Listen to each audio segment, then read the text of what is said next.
Now, here's another thing, okay? The lightning that comes off of Barry doesn't make sense to me, and I don't have any science to really back this up, except a few little things.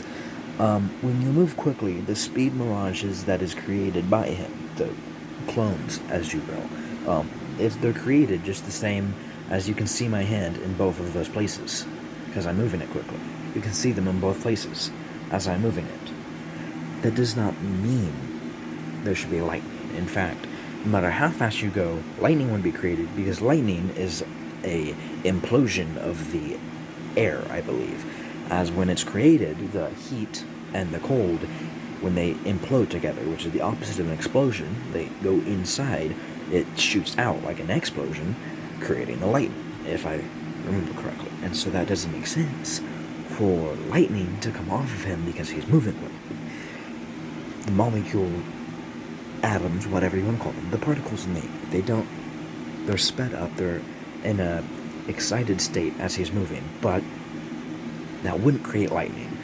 That would just create hundreds of him doing the thing he was doing like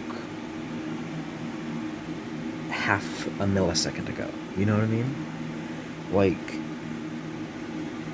if I was moving so quick, one hand would be here and the other one would be here. And there's in different spots, but they're also slightly at different heights. Because if I was going like this, eventually, if I was going fast enough, one would stay here and one would be here, and there'd be like 20 in between them. And because I stop here and stop here, these would be more dominant looking, and the ones in the middle would be slightly more invisible, which they did get because that's the part that's moving. And so the parts that are holding still longest because I stop and go back, even though I'm doing it so quickly, or would be, I'm not actually, those would be slightly more visible, but in the long game, you wouldn't be able to phase through things. You wouldn't actually be able to be doing different things. Like if I was moving right here and doing this on the other spot, they'd both be doing one or the other. You can't do different things. Though his brain also slows down, which I already explained why that makes no sense.